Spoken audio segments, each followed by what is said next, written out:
Welcome everybody to our Zoom today, our YTRI webinar. Really excited for the discussion that we're going to have. I think there's some really important information that we're going to get into, and I think some really useful information. And we have an absolute powerhouse panel here that's going to help us out with it. Just a couple of notes here on the webinar. There we go. A couple of notes on the webinar. We are on a webinar Zoom link, which means the only ones with live cameras and mics are the six of us as panelists. For the rest of our attendees, we can't see you, we can't hear you, but we can interact with you through the chat. And so what we like to do on these, we've been doing these for a couple of years now, and we like good interaction in the chat. It's fun, and sometimes it gives us some nice things to respond to as well. One request I'm going to make to everybody, if you are willing, for some reason, the default for some of you in your chat setting is to have your anything you type in the chat go to, it'll say to hosts and panelists. So if you look in the chat tool where you type in your message, right above your message, there is a little drop-down menu. It says to. If that says anything other than to everyone, not everybody can see your comments. So if you're willing, adjust that so you're sharing with everyone. And then just to kick us off, after you've made that adjustment, just type into the chat, share with us, share an emoji that describes how your week is going so far. Throw that into the chat after you've made your chat adjustment. Share an emoji that lets us know how your week is going so far. I don't know why the emoji expressions always bring me so much joy, because they're so expressive, and I see them all and I go, yeah, I felt a little bit of that. I felt a little bit of that this week, felt a little bit of that. Well, welcome all the emojis, and appreciate you all being here. As I mentioned, really looking forward to the discussion that we are going to have today. So today we are going to be discussing, and again, just a little additional background. We've been doing these for a couple years.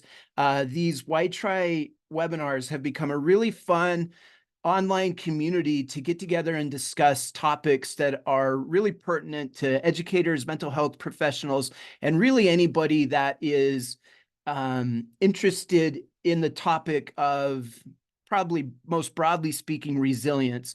That's where our organization has come into play. I represent the YTRI organization. We've been around for about 20 years, and our specialty is teaching the skills and sources of resilience. And so in the process of that, we have made some really incredible friends and connections, and feel really fortunate to be able to interact with some just phenomenal humans.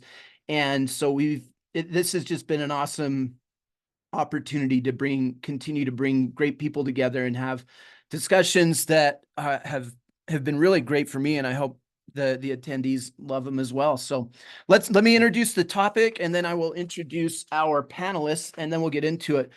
Topic wise today, we are going to be discussing enhancing student mental wellness through system supports, which sounds like a big kind of macro approach to things, and there may be some elements to that, but I think we've got a really exciting way to discuss this that I think it'll benefit any educator or mental health professional that's on here, looking for some ideas and strategies and just better understanding in general. So to do that, let me introduce our panelists, powerhouse panelists here.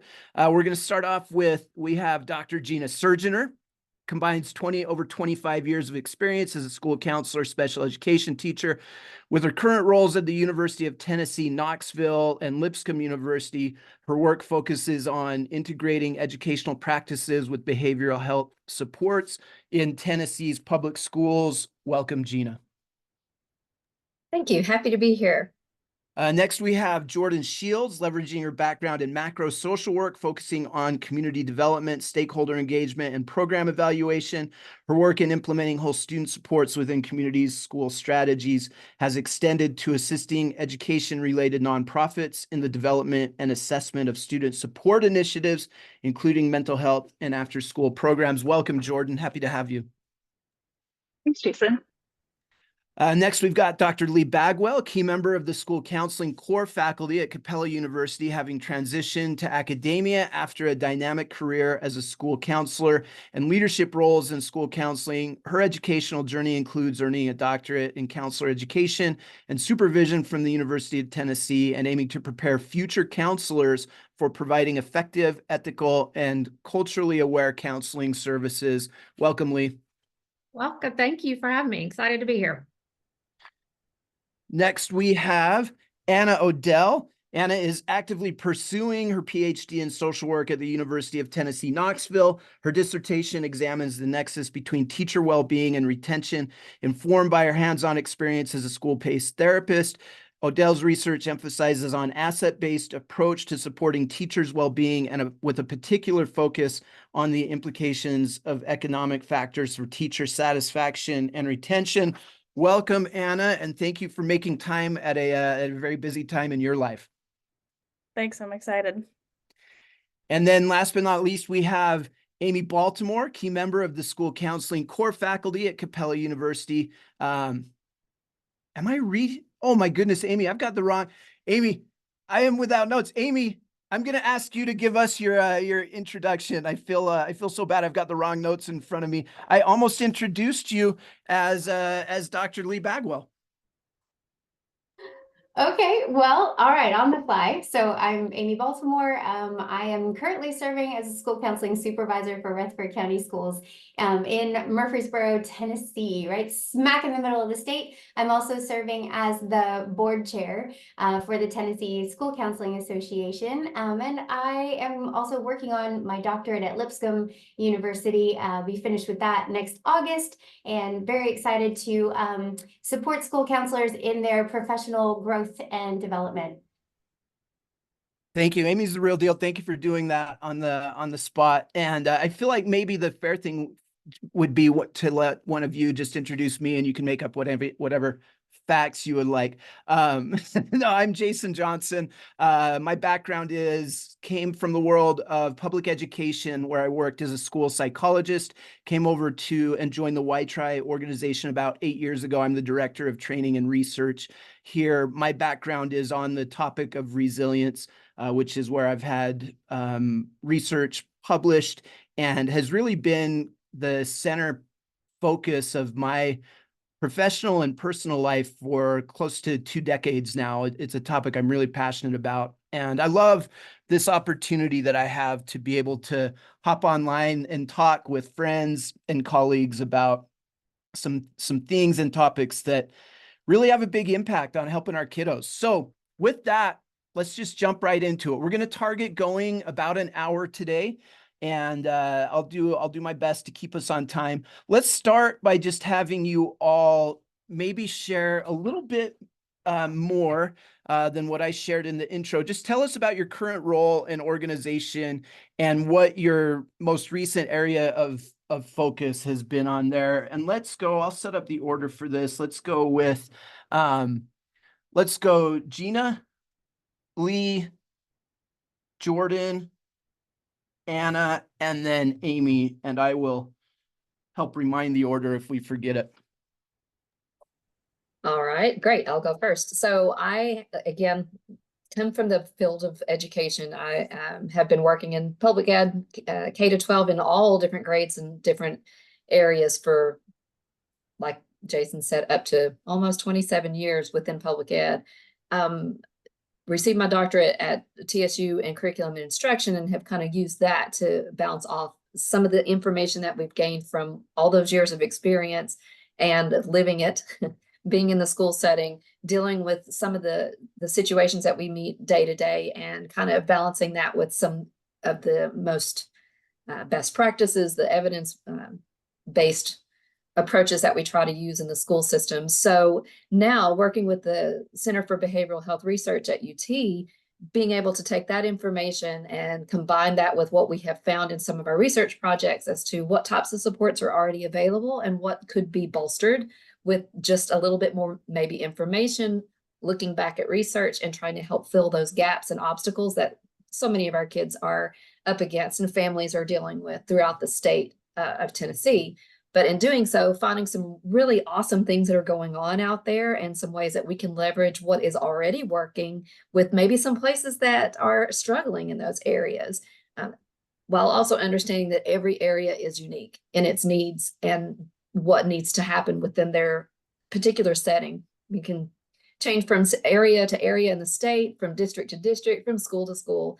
And so this has just been a great opportunity working with this team that you see here has just been an absolute dream of an opportunity because they all bring such unique perspectives. I've learned so much from social workers. I'm learning how to set boundaries for myself, which is not something I've ever been good at.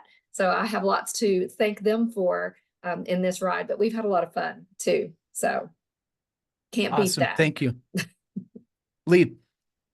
All right, so I'll give you the quick version. So my career story over the last 25 years is really been in school counseling, and I say I've kind of done it all. I've been a school counselor at the elementary level, middle school level. I've served high schools. It's funny that you started to use my bio to introduce Amy because I actually was in Amy's role years ago in Rutherford County. I did what Amy was doing. I worked at a district in Rutherford County. I was in Nashville. I even worked at the state level as a director of school counseling services, and now I am in a counselor ed role. I've worked on national levels, so I feel like I've had the opportunity to really take that experience along with just the education and understanding from my work and getting my doctorate and the research aspect and navigating the social and political aspects that pour into what we see in education right now, and really leverage all of that to recognize where we are in terms of the needs of our students. I think all of us in looking at the vast, roles that are represented here today, we can agree very quickly that our kids need help and they're dealing with a lot. And what's been really cool in doing this work is recognizing that each of our roles brings unique talents and gifts and knowledge together, and that historically there's been a lot of work in silos being done. And what we are starting to see is that there's so much power and so much that we can do when we come together, and that when we work together collaboratively. It's not a simple problem, so there's not a simple solution, but that when we work collaboratively, we can really start identifying ways that we can come at this really complex problem, and that we can start to see how we can, start layering on different interventions and prevention activities and solutions and developing strong partnerships, because that's what's going to take to support our students. And as Gina mentioned, the needs are diverse, and so there's not going to be one quick answer. And so building a structure that allows for space to address those needs and allows for all of us to bring our unique skills and our unique passion and together and really work together for the betterment of all of our kiddos is really going to be kind of the big picture approach to solving this issue. And I want to just take a second to thank all of you for being here. It's an investment not only in your work, but ultimately in the health and wellness of our kids and our communities. Amen. Thank you. Jordan.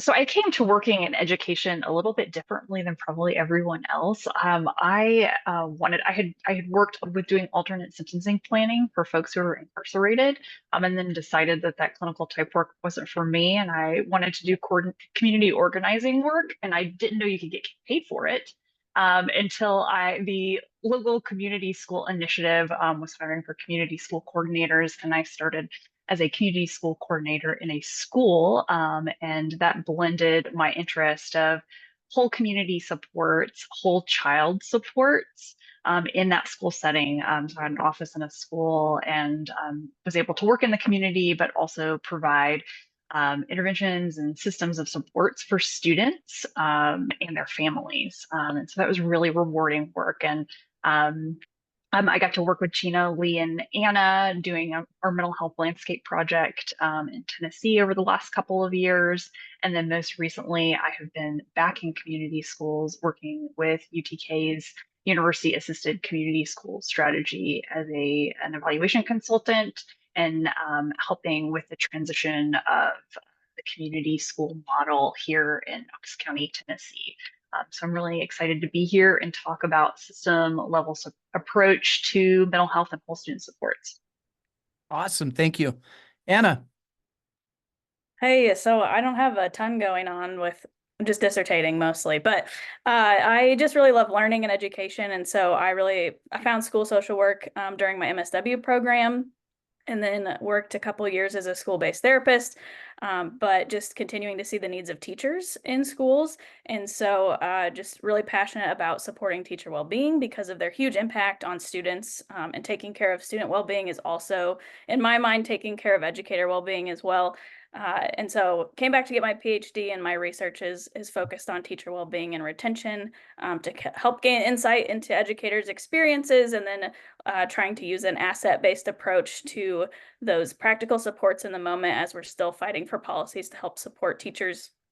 And then I got to work with Lee and Jordan and Gina all on the mental health landscape project, and we've just been rolling since then. So just had a great time with them and learning about the collaborative integrative teams and getting all those projects done. So I'm pumped to be here.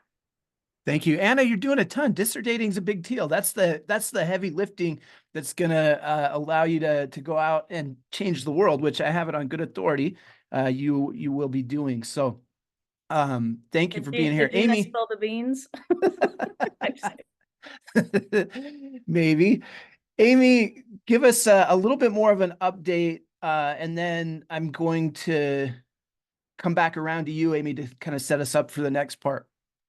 Okay, well, I'm originally from Georgia, and so shout out to the Georgia people on here. Moved to Eastern Europe right at the fall of communism and did a lot of work with trauma, children who had experienced trauma through the communist approach to orphan care, if you can call it that. And that's what really got me into thinking, okay, when I move back to the States, how can I do this? How can I support, people who have endured trauma and/or are going through it. So I ended up finding myself in Florida working at a technology school that specialized in supporting veterans as they tried to acclimate back into the civilian life. And just through that work, I really started thinking, how we could be more preventative and intervene a little bit earlier. So I shifted gears and went into school counseling, thinking, all right, if I go that route, I can kind of, get in on the ground floor. So focused a lot of my career in elementary, though I did work in middle school while I was in Florida and some in Tennessee, but ended up in Tennessee because this is where my husband is from. So here we are. And I've been here since 2008. And really, as I kind of moved through my career, a lot of my focus, like Anna, was kind of shifted toward the adults and how to support them so that they can better support students. And so that's where I am now, working on supporting the adults through my day job and through the Tennessee School Counselor Association, like really helping develop the professionalism and the just the status, I guess, of school counseling in the state of Tennessee and trying to help that along. So yeah, happy to be Awesome. Thank you. Wondering if you could set us up for the next part, Amy, and maybe speak on behalf of what you're seeing as a practitioner in the schools, because today we want the discussion to really be about how we can better support student mental health. What are some of the trends that you have been seeing of late through the information that you're gathering in your own district, as well as from some of the other school counselors throughout the state? Yeah, we talk a lot about gathering data to drive our programming, right? So really overwhelmingly what we're finding is this presentation of anxiety, and in its multifaceted different forms, right? So when you think about safe school initiatives and all of that, we want happy, healthy children, and focusing on that whole child aspect of it. Whenever we look at all of that, overwhelmingly we're seeing reports of anxiety that are leading to the behaviors, leading to the truancy, leading to suicidal ideation, all of these things kind of triggered by abnormal levels of anxiety in our children. The most recent data analysis that I pulled had 30% of the people requesting support in our district for mental health supports outside of the school came from ages 3 to 11. And of those in those age groups, it was overwhelmingly anxiety was the number one reason they were seeking external supports. They're just not feeling safe, they're not feeling secure, they're not feeling connected. And that's really amping up these mental health concerns that we're seeing.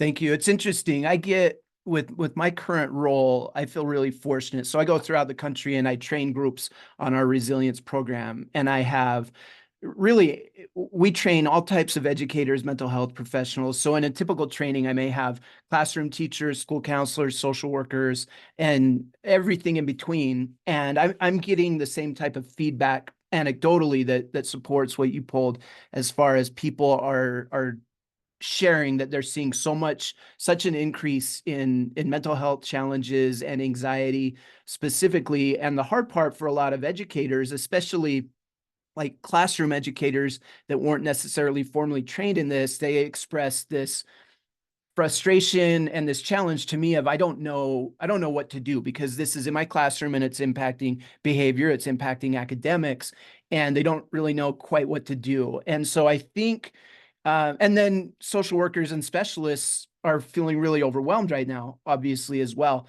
So I think this is an exciting time for the information. I'm going to throw over to Gina here in just a minute and have you lead out on with your group. Gina, I'm wondering if you could share a little bit more about what you all are seeing through the research that you've done, and then you've got some information that you've been presenting on that I'm hoping you'll be able to share a little bit as well, specifically around some of the ideas around the interconnected systems framework, et cetera. Sure. Well, definitely we are seeing the same things. And I don't think that Tennessee is necessarily unique in this. I think looking at all the various states, we're seeing the same types of information that our kids are dealing with more depression, more anxiety, and parents are overworked and overwhelmed and trying to navigate the system that gets them those mental health supports that they so desperately need is very difficult to be able to do. So what we're looking at is a system that needs to be shifted to make sure that we're addressing all of those needs. And I think you hit the nail on the head that we have educators who are wholeheartedly wanting to do the right thing for their kids. They're not there for the glory or the money. We all know that, but they're there to help make sure that our kids are getting what they need.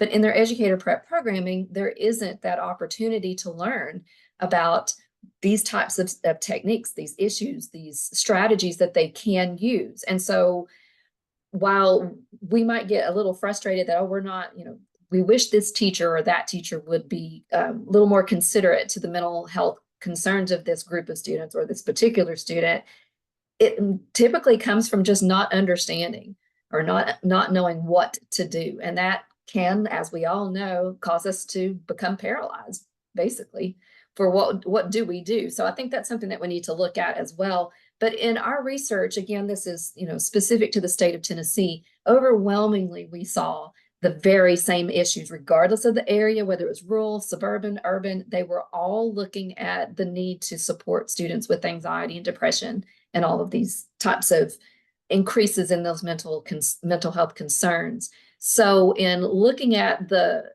research that we did, we really tried to not just say, okay, here's your problems, but we tried to look at what would be helpful, what types of strategies, what's working in certain areas, or things that we could beg, borrow, or steal, to be honest with you, from other places where things are working. And so we found that obviously it's a systemic approach that needs to happen, that we need to be looking at what can be done globally to support the individual child or group of kids to help them be as successful as possible. So that's kind of where we came up, finding more and more support for this integrative systems approach. Everybody talks about lack of capacity. We just don't have enough people. But then when you really start to dig down into it, is it that we don't have enough people, or that we aren't allowing people to do what they were trained to do?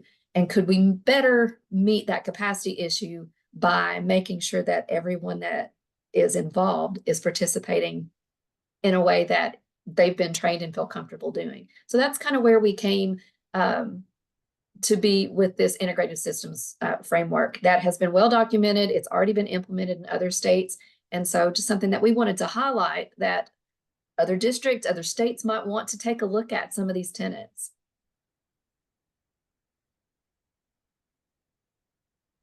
I love it. Could you share with us then a little bit? I know you've got some formal, a little bit more formal information on it. Would you be willing to share?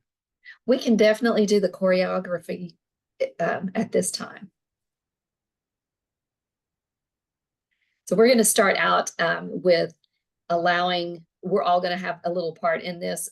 Each of us have kind of come into this in a different way. So I'm going to let Jordan go ahead and start talking about what we've found in our work. Sure. So just a little bit of a roadmap for our brief presentation here. We're going to talk just a little bit about mental health in the US, and talk about mental health and behavior concerns, how they correlate, what's the difference. And then we're going to give you a little primer on the interconnected systems framework, about what it is and its alignment with MTSS structures that are probably already in your building.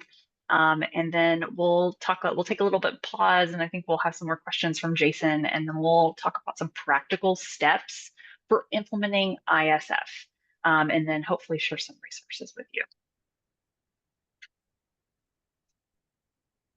All right, I'm going to start us off. I think we've already maybe covered this, but just with all of the mental health concerns, they were before COVID, they got worse during COVID, and they're still, we're seeing that come differently through more anxiety and more depression symptoms. And the majority of schools that we found in some of our research in the 2021-2022 school year have reported just more students continuing to seek services. So everything that, you guys are experiencing now and that we're seeing now is being reflected in the data. And despite this increasing need for mental health services, the same reports are saying only half of schools are expanding that mental health programming, hiring more staff for mental health, or providing any type of training to address student mental health concerns. And even fewer schools are establishing community partnerships to try to help address that student mental health, whether that's having school-based therapists come in and provide services, or making referrals outside of schools.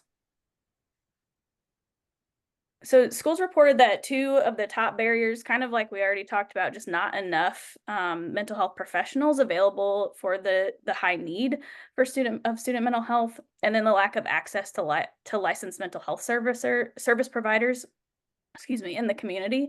And on top of that, 46% of the American population in general live in a community mental health workforce shortage, and only a third are getting their mental health needs met. So while developing effective, sustained partnerships between schools and community providers is really imperative for addressing student mental health, it's really difficult to do that when the communities are also lacking staff to provide those services. So just talking about a little bit of the differences that come into play here with definitions. So many times we all are familiar, or most of us are familiar with multi-tiered systems of support, and we know about academic and we know about behavioral. And what we have found is that a lot of times those behavior and mental health interventions and supports kind of get melded together, whereas we might need to look at teasing those apart just a little bit. They do overlap. We know that a lot of times mental health concerns do exhibit in outward behaviors. But that's not always the truth. Sometimes behaviors are just behaviors. And so we need to make sure that the intervention fits exactly what we're talking about. So obviously, understanding mental health concerns and issues is going to be key to helping an educator or anyone else deal with what's going on in front of them and being able to support that person, whether that be the child or the adult in the building, in a way that suits their needs. So when we're talking about mental health, I think it's really important that we understand those definitions. So mental health is just basically, the state of mental well-being. So when we look at mental health, most of the time when we hear that, we have a negative connotation of what that means. And in reality, we know that you can have excellent mental health or you can have poor mental health, just like you can have excellent physical health or poor physical health. So we need to kind of switch those language terms around and not just look at it as a negative thing. When we talk about mental health, it shouldn't be oh no, here we're going to have to deal with mental health. It needs to be, okay, this is something we all experienced at one level or another on that continuum, and how we can help best support that, develop coping skills, be supported by others in our building, and all the things that come with that. When we look at behavior, again, sometimes we hear those terms behavior kids, or we hear the negative connotation to behavior, when in reality, we all exhibit behavior. Some of those are going to be obviously much more positive and some are negative. So we need to make sure that we're looking at the behavior as an action, as an activity, and it's a response to either an external or internal stimuli, and we can actually see or observe what's going on with that person. So we have kids that, and most of the time, you all know, in a school setting, we are dealing with that externalizing behavior because that's the one that gets the most attention. But when we pull the lens back a little bit and we look at those internal exhibitors of issues, we might be able to help that child or that adult even with the various types of interventions that would work best for them. The child that is more shy or reserved, or that withdraws suddenly, those are indicators of some things that need to be addressed. So we need to look at both of those things, but we also need to understand that if there's a mental health diagnosis, for example, then there are tried and true methods of how to handle those things and how to help make those support those students or those adults in a way that helps them reach their potential.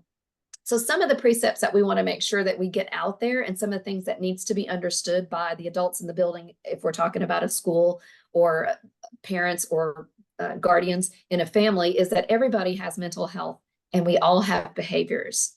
That every mental health is existing on a continuum of services, and we're not always talking about that negativity.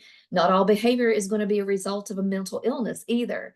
We know, those of you who are behavior interventionists or have studied behavior specifically understand that behavior is going to happen for a purpose. There is some sort of either skill deficit where we just need to teach that child a more appropriate way to handle a frustration or excitement, or in a way that doesn't disrupt the typical path of what's going on in a school day or out in public or whatever that looks like. But maybe that child is really seeking control over a situation for whatever reason that is. Maybe they've dealt with a traumatic issue and they really want to feel in control. So there's some ways that we can allow that to happen that are still appropriate. Maybe they need attention. Okay, again, there are ways to provide attention to a student in a classroom setting that is more appropriate, that keeps them on a proactive way, keeps them from maybe sabotaging what's going on in the classroom. So all behavior has a purpose. So looking at that is very important. And then also just making sure that we understand that not all mental illness is going to produce those disruptive behaviors. So we have to really tease all of that information apart and look at them individually and formulate a plan of action and intervention that suits the need and that also fits with that child's need that they're exhibiting. So just like Gina was touching on, you can see mental health is impacted by a lot of different factors, and helps, these kind of help provide context for the behaviors that are occurring, and then talking through or looking at, some of those internal triggers. We see the external behaviors and managing those, but understanding some of those internal triggers is really important in the function of the behavior and what students are trying to accomplish with those behaviors. or what those behaviors might be signaling in terms of what they need. And often teaching students social emotional skills and how to cope with those experiences, with those internal and external triggers, can help prevent some of those behaviors, and help them with kind of reframing how they're interpreting situations. And that can be especially true because students and kids in general are just really unable to control their environments, and sometimes things happen and they have those triggers that happen and they're reacting, and so when we're able to teach them those self-regulation and self-control strategies, it helps boost their self-esteem and can decrease those mental health symptoms and those behaviors. And so although we can't control much of what happens in these circles, we can teach students and staff what mental health is and the impacts of mental health, and how to cope with those stressful stimuli that trigger those emotional and behavioral responses, both with students and within the staff as well.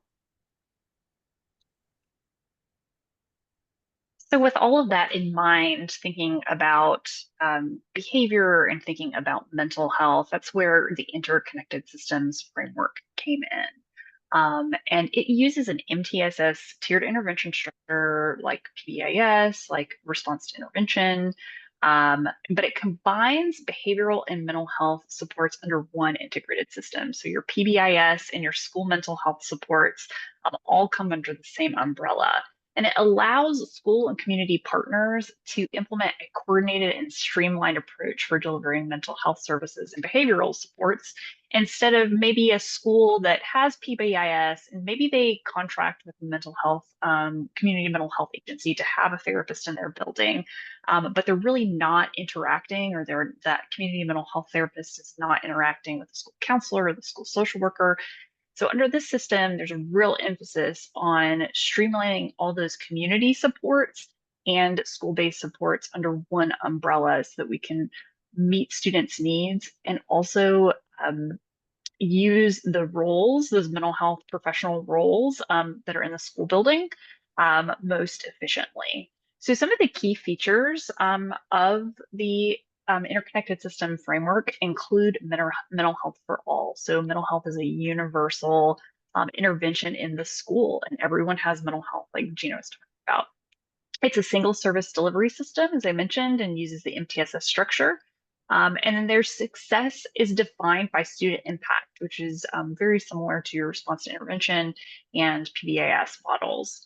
And then finally, that collaboration with community providers and partners, whether it's for data collection, care planning, identifying what interventions work for what students, is really important in bringing those people into the fold in those conversations in your school buildings.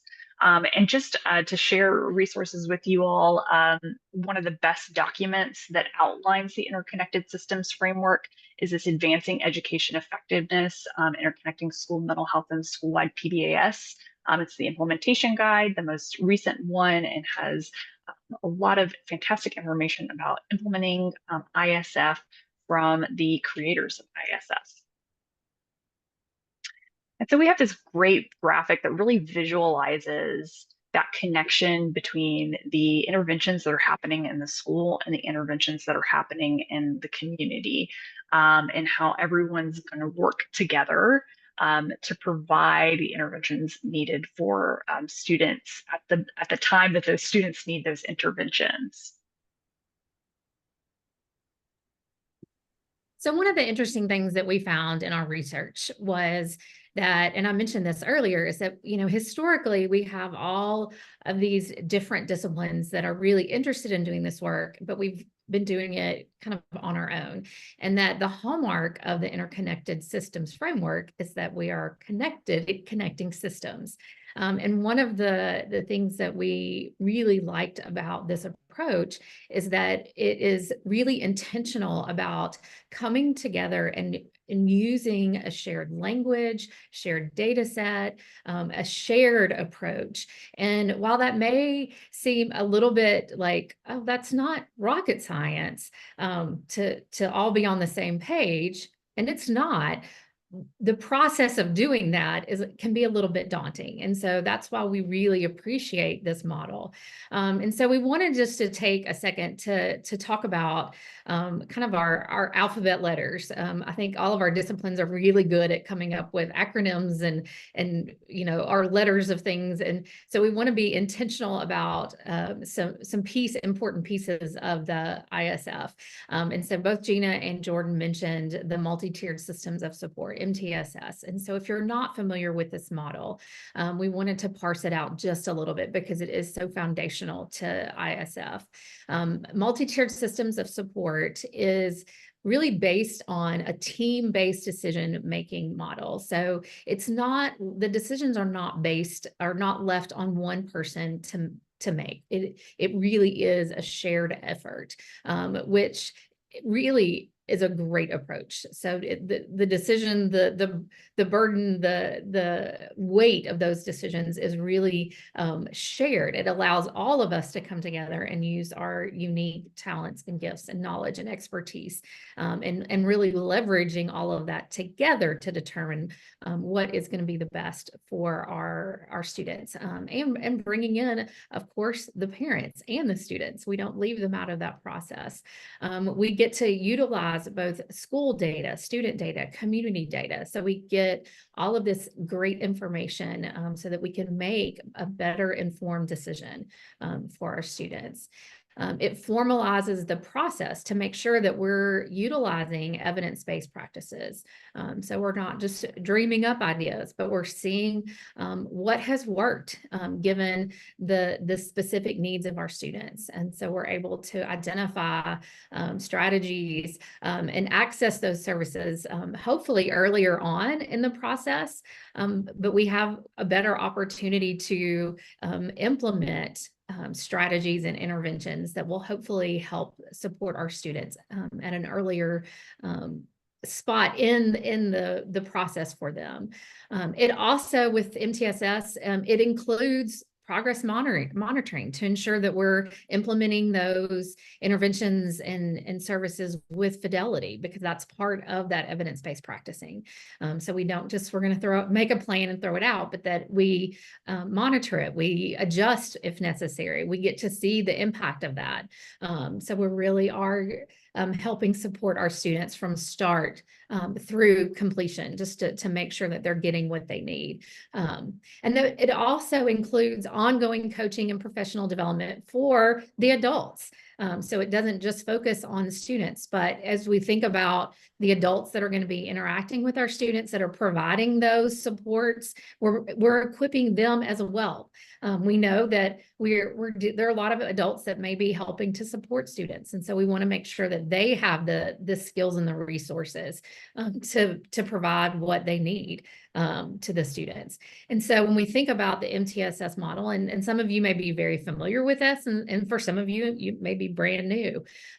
It's kind of, you'll see it referred to as the triangle approach, but it's built on this idea that we have interventions and prevention strategies that we provide to all students. And then we provide additional supports for targeted groups that may need additional supports. And then if there are students that still need more intensive services, then we kind of provide those more intensive services to those who need it. So it really does allow us to look at each student individually and provide what they need to be successful. And so we've got, just as an example to see what this looks like in practice, if we apply the MTSS model to school counseling, as I mentioned, it's kind of my world. When we think about how does that look for school counseling, it would be, when we think about delivering our school counseling curriculum, we deliver that to all of our students. We make sure all of our students have the opportunity for that individual student planning through, helping them identify, their what they want to do with their life, and then helping to, create a plan through, identifying career goals and course selections and those kinds of things. And then when we have students that have additional needs, we may meet those through individual and small group counseling. We may have students that need additional support when creating that plan to achieve their goals. We may have students that need support through our, student support services. When we consult with parents or teachers, and we collaborate with other school providers or our community partners to provide support to students. And then, we may have students that have more intensive needs that may need, crisis counseling, or may have needs that go beyond the scope of what a school counselor provides. And so we make referrals. And so that just gives you an example of what this MTSS model could look like in practice for one provider, just to kind of see it in action. So when we think about multi-tiered systems of support, MTSS, what does that look like when we think about it from the ISS, Interconnected Systems Framework perspective?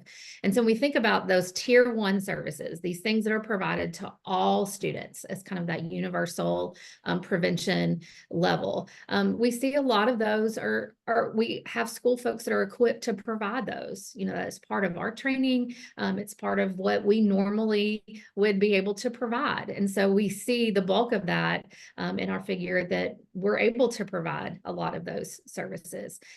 For those more targeted services, we do have school-based personnel that are able to provide those, but that's when we really want to partner with a lot of our community providers that have the training to provide more of those targeted services.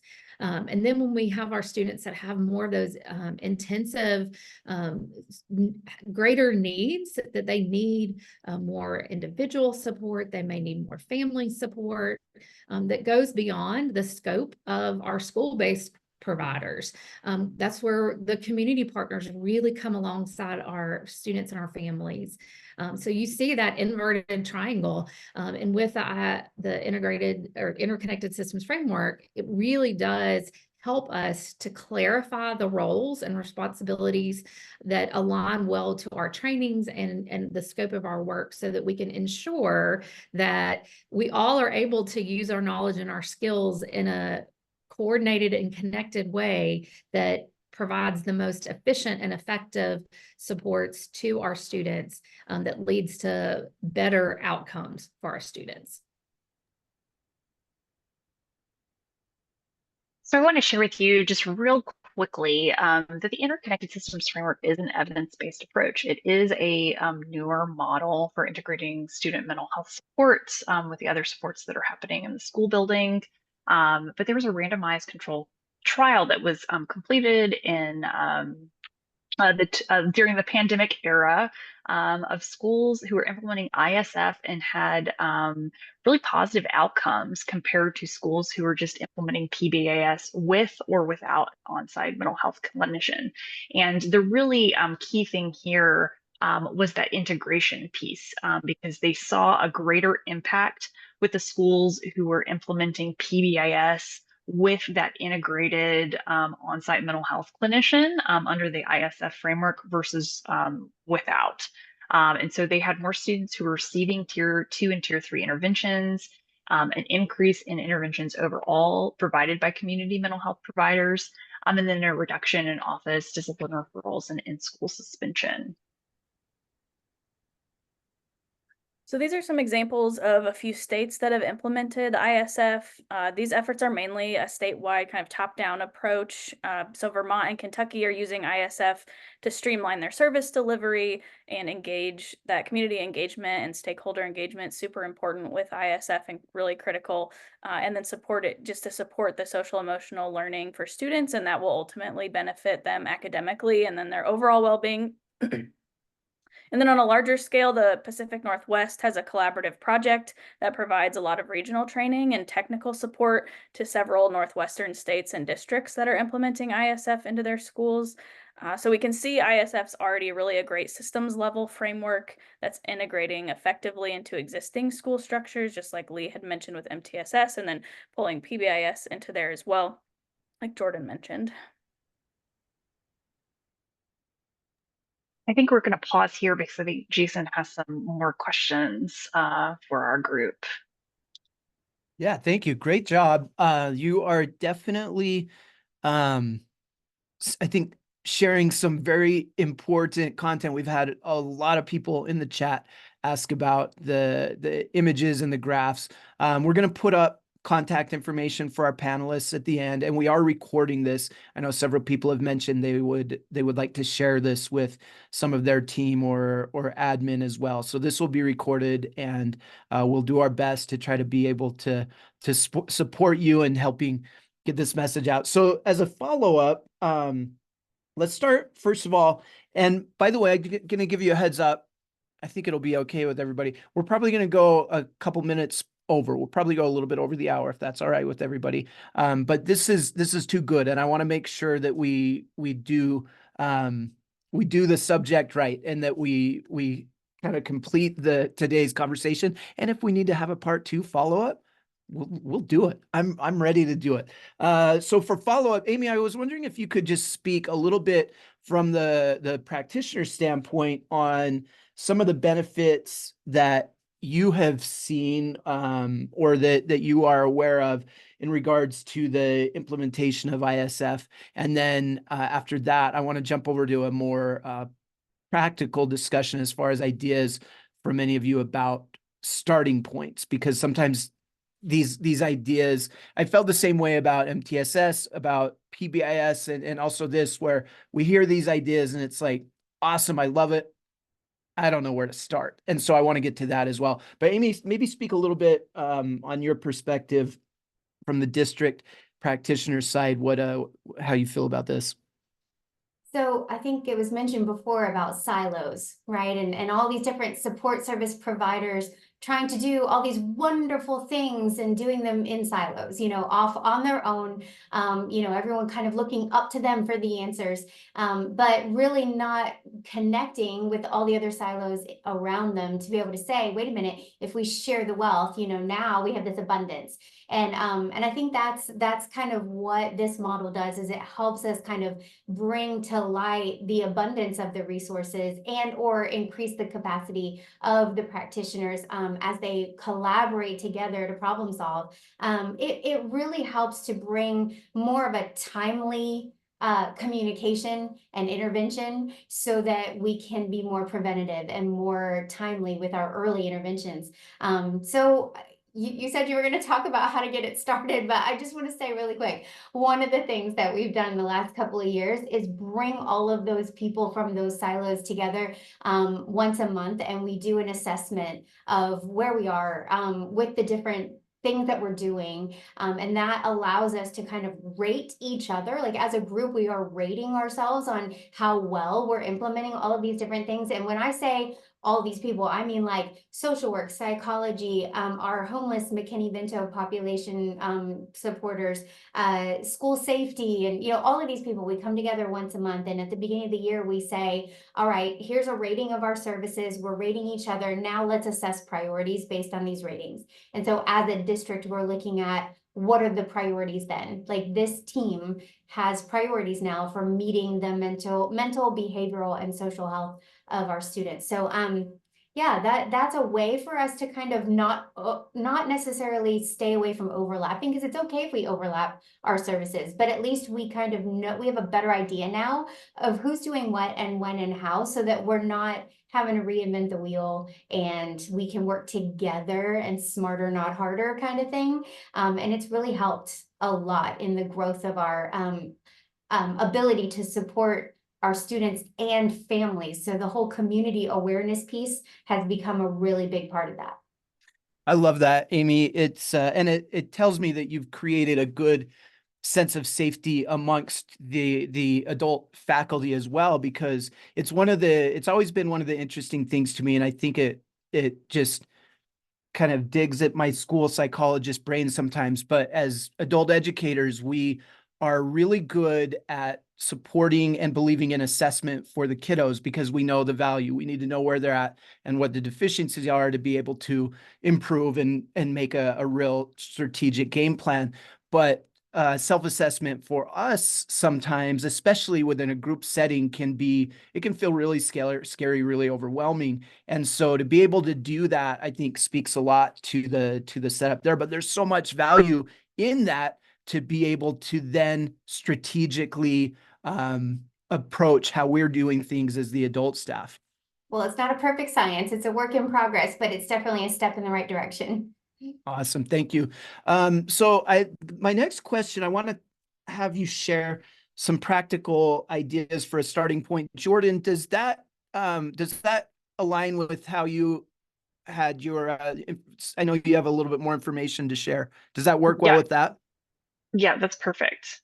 Okay, so let's go there then. I feel like sometimes this can feel like such a top-down view, and we have a lot of people here that may be working in an office or feel like they're on an island somewhere, and may not know where to start. So I'm wondering if we could go around the horn a little bit and hear some practical starting point ideas for where anybody that's involved in the system might be able to start kind of a good starting point right here. I'm happy to suggest an order that we respond in, or I can just open it up and let you all respond in whatever order you prefer. Any preference? If there's no preference, then I'll give you the order. Let's go like this. Let's go Lee, Jordan, Gina, Anna, Amy.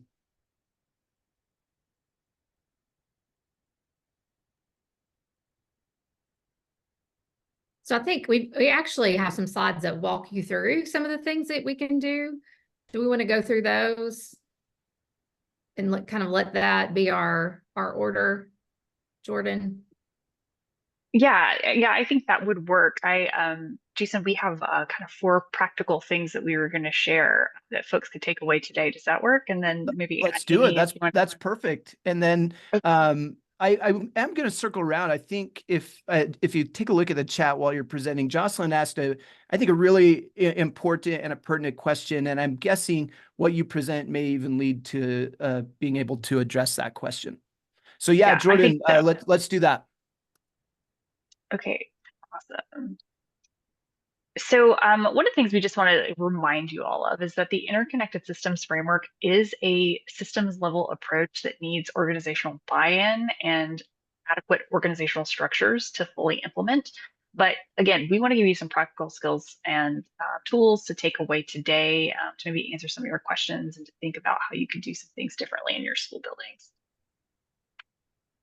So yes, Jocelyn just asked a question about how to deal with crises. And of course, everybody kind of gets involved with those things. But when we have a framework in place and we have a structure in place, it makes it a little more streamlined so that instead of someone running directly to someone, they go through the steps that are involved. So that's going to take really taking some stock in what's going on in your building, who's involved. And first of all, hey, y'all, that starts with me.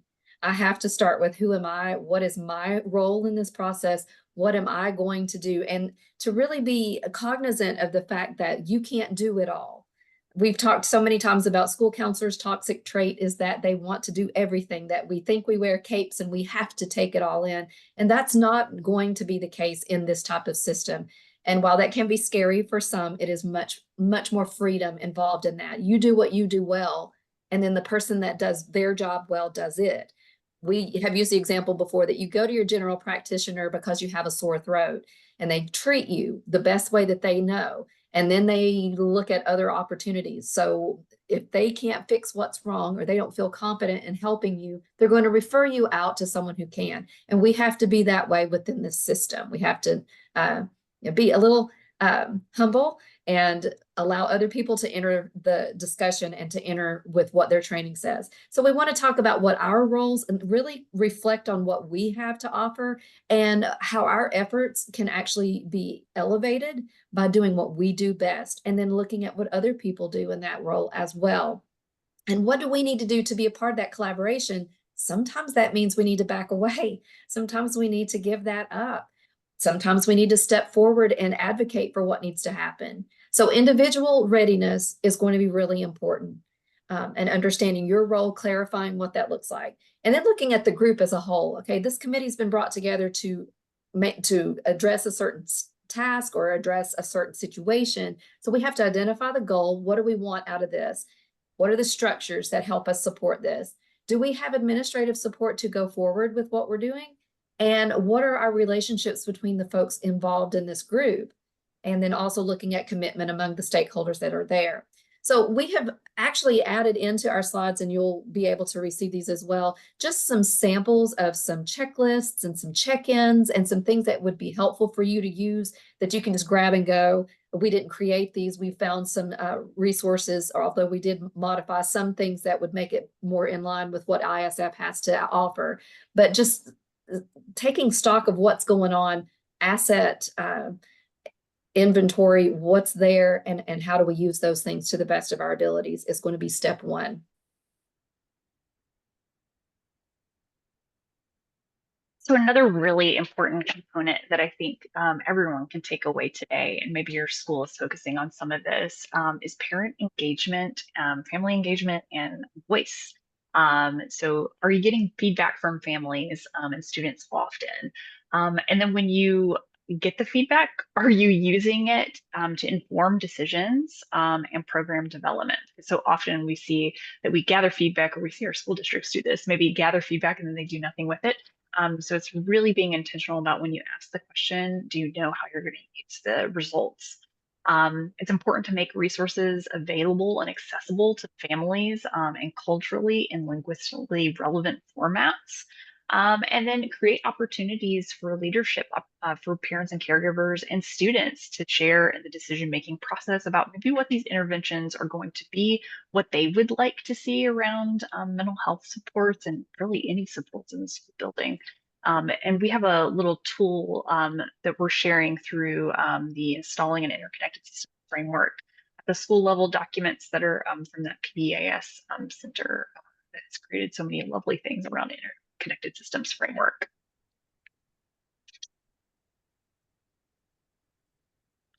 We also, and I think Jocelyn, some of this content on this slide in particular, I think may help with the question that you have about triaging situations and when somebody's skipped over who maybe school staff should be talking to before they're talking to you. But it's really important to build those collaborative partnerships in your building. So first, inventory who's providing mental health services and supports in your community and in the school. Do you have a school social worker? Do you have a school counselor? Do you have more than one school counselor or school social worker? Do you have those community providers? Maybe some are providing tier 1 interventions. Maybe some are just doing the tier 3 interventions. Really identify who those people are. And really importantly, clarify roles. So find a time to sit down with all those people and say, these are the situations that I'm going to handle, or this is what my role entails because my training really better equips me to deal with these situations. And then maybe the other person's training allows them to deal with other situations in a better way. So really take the time to sit down, reflect on your roles, and talk about maybe who's going to do what in your school building is really important. And then identify, when you've done that, identify where there's any resource or skill overlap, and decide how you're going to deal with that. Or you might find that you don't have an overlap. You might find that you have a gap, and then being able to take that information to your administrator or your school district to make some changes. And then finally, taking some time to check in with your relationships with your folks who are doing this similar work in the building. So are you taking time to regularly check in on your relationship and how you're working with the folks in your building? Maybe your whole student support team, you're taking some time to check in with each other about how things are going. Did it go as expected? What were your hopes? What were things that maybe didn't meet your expectations? Taking time to flush that out is really important, and maybe doing that at the end of the school year, beginning of the school year, reflecting on the previous school year, but just find some sort of time to do that. And we have a tool about that could be useful to use in your student support team to really assess the effectiveness of the relationship, the working relationship.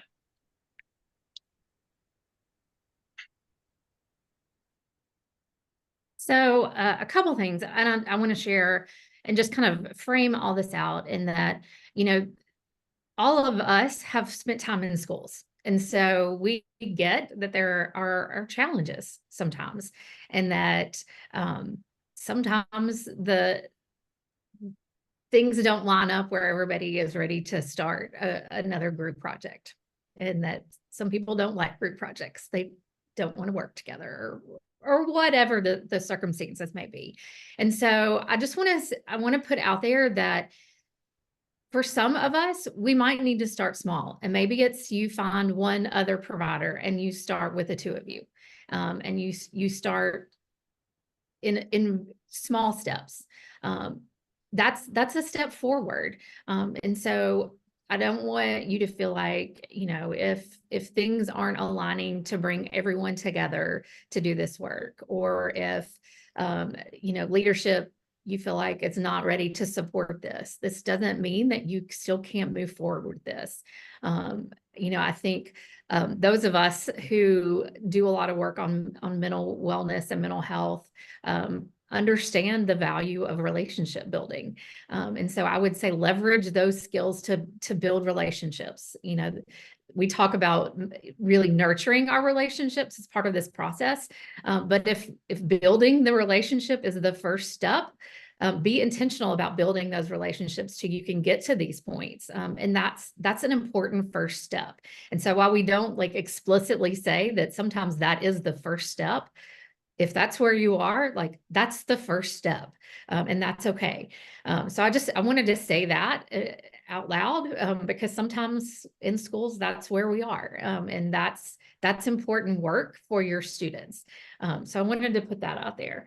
I think as far as a really constructive next step is looking at, where are you? What is already in place?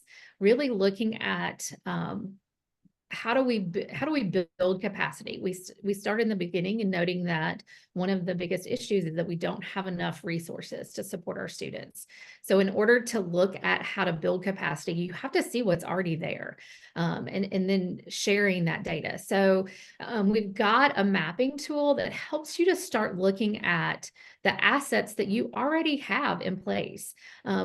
What we have seen, again, historically, is that a lot of times we see a new program, we see a new protocol, we throw everything out and we start over. And that is not what this is about. This is about recognizing the good things that are already there that each of us are doing. Let's identify those. And then, what's going well? What can we continue? What do we need to tweak? And then where are there gaps? And then how do we develop shared goals around filling those gaps? Everyone is doing something. And so by coming together and identifying those, that gets you that kind of starting point to identify, okay, this is what we need to work on. All right, we're going to keep doing these things, and then this is where we're going to work on. And so there, again, is a tool, for those of us that like forms and checklists, we've got a tool for you that you all can use that will help you to identify those the things that are already working, so that you can make goals around adding to that.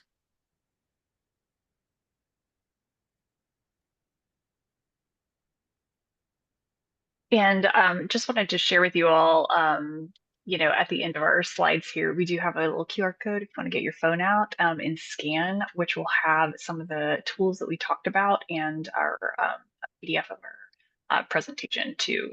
So if you wanted to access some of those tools that we otherwise wouldn't have a way to link to you, feel free to scan that. And then we'll also be sending a follow-up email out to all the registrants as well. And so if you struggle, if any of them can't get the QR to work or prefer to respond in the email, you'll be able to do that as well.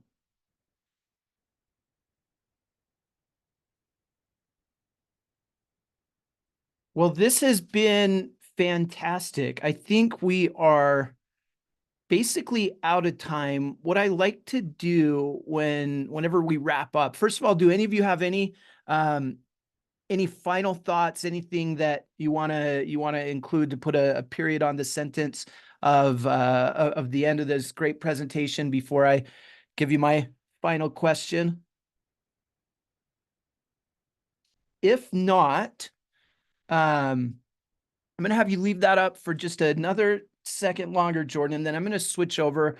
I've got an additional QR code and updated contact info that includes my contact info and Amy's contact info. But thank you everybody for sticking around for this. Thank you for this presentation. I'm really excited to be able to share this, and I know this is going to help a lot of people. I always like to conclude on a real positive note. Let's go around and just have everybody share one thing that's giving them hope right now. I know educators feel so overwhelmed and so beat up in a lot of cases right now. Share one thing that's giving you hope in the world of education, or just in general right now. Let's go with the last order I said. Let's go Lee, Jordan, Gina, Anna, Amy. Well, this one's easy for me. I think what gives me hope is you guys that are here, that are taking time to continue to learn and to grow. And that, to me, that demonstrates how much you care about your students, and that you get how important meeting the whole student is, and that you recognize that by tending to their mental health needs, their social development needs, their behavioral needs, that we know that that impacts their academic success, which in turns impacts what they're going to do when they grow up and come out into the world, whatever it may look like. And so I just thank you for what you do. It inspires me and gives me hope, and keeps me going and trying to support you all in this important work. Awesome. Thank you, Jordan. So really excited to see school mental health and social emotional learning really become an important aspect of what we're doing in schools, because I think that there's such a unique opportunity in a school building. And as a social worker who, has worked in the community, there's no better opportunity to work with families and students and kids just in general than in a school. And I'm really excited to see a lot of those interventions and those whole child supports really coming to the forefront, and those positions of the school counselor and social workers, school psychs, being leveraged to support students more than they have in the past. So that's really hopeful. Love it. Gina. Watching things evolve always makes me excited, and just watching the fact that we're now looking at overall wellness rather than putting everything in its own little neat category, that realizing that everything impacts everything else. We're total cyclical beings, and so we have to be able to acknowledge all of the needs that we have, and watching people not just look at it, read it, and set it to the side, but actually say, okay, hold on just a minute. What can we do to fix some of this? We can't fix it all, but we can certainly make things so much better if we just take a minute and look at what's out there. And looking at the research that is going on right now in the field of education of how we can make things happen is just exciting to me, because people are listening. It's ripe for the picking right now. We're out there, we're seeing things happen, and we're seeing kids get their needs met, that's why we show up every day. So it's just a really hopeful time. I get to, I teach adjunct in school counseling program, and I get to watch these folks go out and take these tools and come back with great stories, and feeling really confident about what they're able to help provide to the students and their families. And to me, there's just nothing better. Love it. Anna. On top of what everyone else has said, I think the focus on policies, improving teacher pay, and other working conditions in schools for teachers is huge, and just the funding that goes along with that. So lots of student mental health and just mental health and well-being funding in general, so we can help get these projects started. And from what I'm seeing on the research side of things, collaborative work, interdisciplinary work is huge, and community involved research. So people in the community, their voices are being heard, and they're able to make a difference in their community and see those impacts. And I think that partnership between universities and communities is really critical to help a lot of this change come around. And so I'm just really excited to kind of keep the momentum, join the momentum, and keep it rolling, so that the community benefits, all the way around, with schools, families, and then those community services as well. Awesome. Amy. I'm not sure how much I have to add to this, because wow. But I just wanted to share, I spoke with a counselor today who was feeling very heavy, and this work is very heavy. And the only thing that keeps coming to mind with all of this is many hands make light work, right? So if you're feeling heavy, dig into this, work on this, and I promise you, sharing the load will reap the benefits. Like, you will see more students receiving support and you will feel less burdened as you do so. So I would just encourage you to latch on to this hope that you're hearing about and put in the work, because it is worth it. And kids and families and communities will be better for it. Awesome. Thank you. I'll share as well. I get the opportunity to go and, like I mentioned, and train throughout the country on the Y-Tri model of resilience. And the other week I went, I went like a week without shaving, which I rarely do. And I realized I had gray hairs coming in on my face. And this is like the first time I've ever noticed it. It was a big moment. It made me feel a lot of things. But I realized, like, I may have crossed some threshold. And I'll tell you what I've realized gives me a lot of hope is the young people that are still getting into education and mental health are incredible. And this field, which, as you've described, can feel really heavy. Amy said, Gina talked about, people don't get into this for the money, right? We get into it because we have this passion to help other humans. This field still attracts the best humans on the planet. And I still see incredible young people coming into the field. I'm seeing diversity come into the field in incredible ways that gives me so much hope. Just great humans out there doing the good and the heavy work. So let's give our panel a big round of applause. Thank you so much. You were very generous with your information and your time that you shared with us. And I can tell a lot of people have taken a lot of good information away from this and they're excited to go back and share. Please reach out if you have questions about any of this to any of us. And also, we'll be sending out a follow-up email. Gina, if you have anything you want us to include in the follow-up email, feel free. Otherwise, for those that are on or that are watching on recording, reach out to us, send us an email. And with that, thank you, everybody. Appreciate it so much. I'm going to play us out with some music. Go have a great day and have a